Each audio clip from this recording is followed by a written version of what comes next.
بہت جلد آپ کو اللہ گھر عطا فرمائے گا. آپ کو ظاہری اسباب کوئی نظر بھی. بسم اللہ الرحمن الرحیم.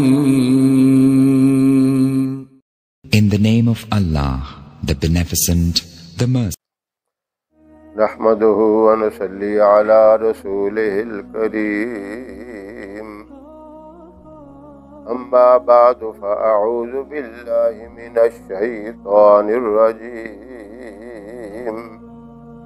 بسم الله الرحمن الرحيم. محترم سامعین و ناظرین، بہت سے لوگ اس وجہ سے پریشان ہیں کہ ان کا اپنا ذاتی کوئی مکان نہیں، ذاتی گھر نہیں.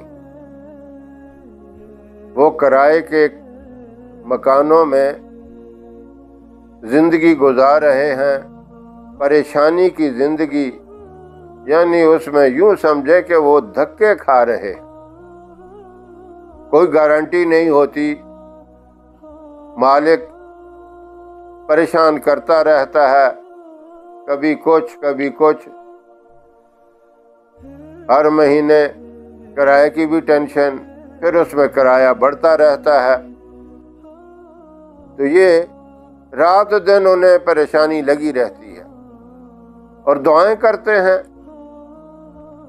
اللہ والوں سے بھی دعائیں کرواتے ہیں، وظائف بھی کرتے رہتے ہیں کہ ہمیں ذاتی گھر مل جائے. اس کے لیے میں آپ کو ایک عمل بھی بتاتا ہوں اور دعا کا طریقہ بھی بتاتا ہوں. سب سے پہلے تو یہ سمجھیں، آپ نے اللہ سے ایک گھر نہیں مانگنا بلکہ 3 گھر مانگنے. کتنے گھر مانگنے ہیں؟ 3 گھر اللہ سے مانگنے ہیں. آپ سوچتے ہوں گے ایک گھر تو مل نہیں رہا، تو آپ 3 گھروں کی بات کر رہے ہیں. میرے دوستو، 3 گھر ذرا سوچیں. ایک گھر تو یہ دنیا کے اندر ہے جہاں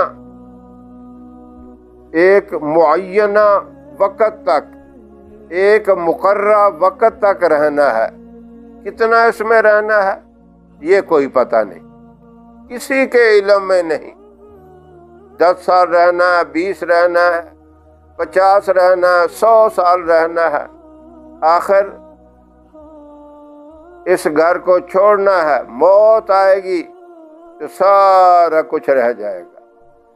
لیکن ہے ایک مقررہ وقت کے لیے.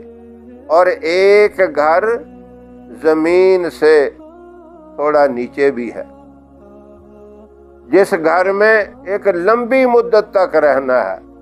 ہمیشہ کے لیے وہ بھی نہیں، لیکن وہ لمبی مدت کے لیے ہے. اس گھر میں بھی جانا ہے، اس کی بھی عافیت اللہ سے مانگنی ہے کہ یا اللہ، وہ گھر جو زمین کے نیچے ہے، جو قبر ہے، اس کو بھی ہمارے لیے بابرکت بنا دے، نورانی بنا دے.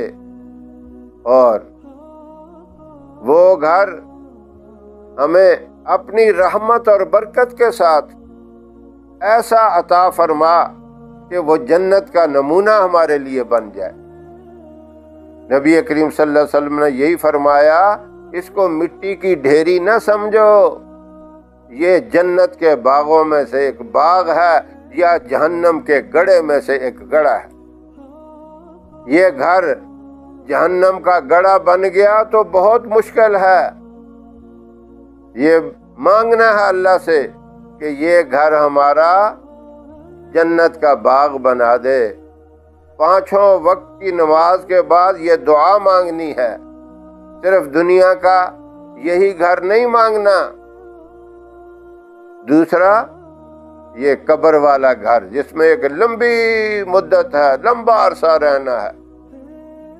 اور تیسرا گھر جو ہمارا دائمی، ابدی، ہمیشہ کے لیے.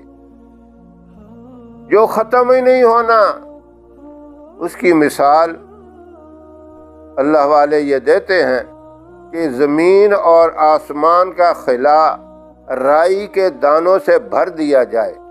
رائی کا دانہ یعنی سرسوں کا دانہ سب سے چھوٹا اور باریک دانہ ہوتا ہے، یہ زمین و آسمان کا خلا کتنا بڑا ہے، اس کو رائی کے دانوں سے بھر دیا جائے، 1000 سال کے بعد پرندہ آئے ایک دانہ اٹھائے، آخر ایک وقت آئے گا یہ رائی کے دانوں سے بھرا ہوا پورا خلا یہ بھی ختم ہو جائے گا، لیکن وہ جنت کی زندگی ختم نہیں ہو۔ یہ تو سمجھانے کے لیے ایک مثال دے دی۔ اس گھر کے لیے بھی دعا مانگنی ہے کہ یا اللہ جنت میں جو اعلیٰ بالا خانے ہمارے لیے رکھے ہوئے ہیں، جنت ہے ہی ایمان والوں کے لیے، جنت کی نعمتیں اور جنت الفردوس میں اللہ تو اپنا قرب اور نبی کریم صلی اللہ علیہ وسلم کا تعلق ہمیں نصیب فرما، یہ دعا بھی مانگنی ہے۔ تو اس لیے آپ نے 3 گھروں کی دعا مانگنی ہے۔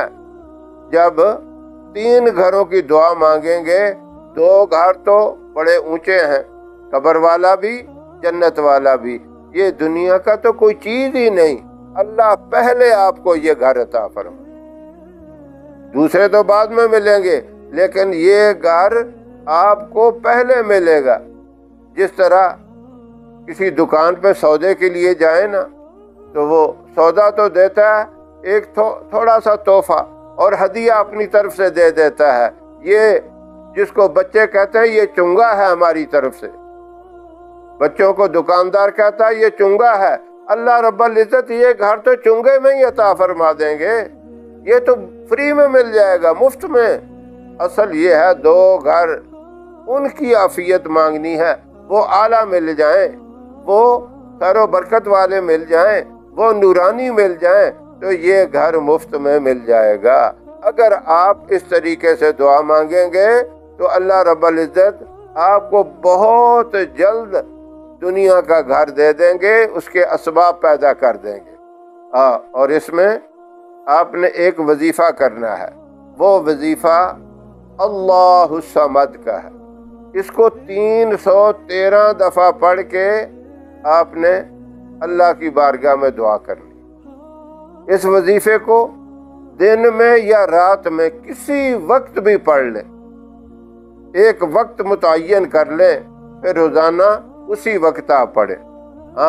آدھا گھنٹہ 20 منٹ آگے پیچھے ہو جائے تو کوئی حرج نہیں ہے، ایسا نہ ہو کہ ایک دن صبح کریں دوسرے دن شام کو کریں، ایک دن میں کریں دوسرے دن رات کو کریں، ایسا نہیں ہے۔ ایک وقت معین کر لیں، آدھا گھنٹہ پونا گھنٹہ بھی آگے پیچھے ہو جائے تو کوئی حرج نہیں ہے، لیکن ایسی تبدیلی اس میں نہ لائیں کہ ایک دن میں ہو دوسرے دن رات میں ہو، ایسا نہیں کریں۔ تو یہ وظیفہ آپ اس وقت تک جاری رکھیں جب تک آپ کو گھر نہیں مل جاتا، انشاءاللہ بہت جلد آپ کو اللہ گھر عطا فرمائے گا۔ آپ کو ظاہری اسباب کوئی نظر بھی نہ آتے ہوں، آپ کے پاس اتنے پیسوں کی گنجائش بھی نہیں ہوگی، اللہ اپنے خزانوں سے مدد کرے گا۔ تو یہ اللہ الصمد 313 دفعہ پڑھیں، اول آخر اس کے 3 مرتبہ درود ابراہیم پڑھنا نہ بھولیں، تو انشاءاللہ اللہ رب العزت دنیا کا گھر بھی عطا فرمائے گا اور آخرت کے بھی اعلیٰ قسم کے گھر عطا فرمائے گا۔ اللہ رب العزت ان لوگوں کو جو اس دنیا کے گھر سے محروم ہیں یہ بابرکت عمل کرنے کی توفیق عطا فرمائے۔ وآخر دعوانا ان الحمد للہ رب العالمین۔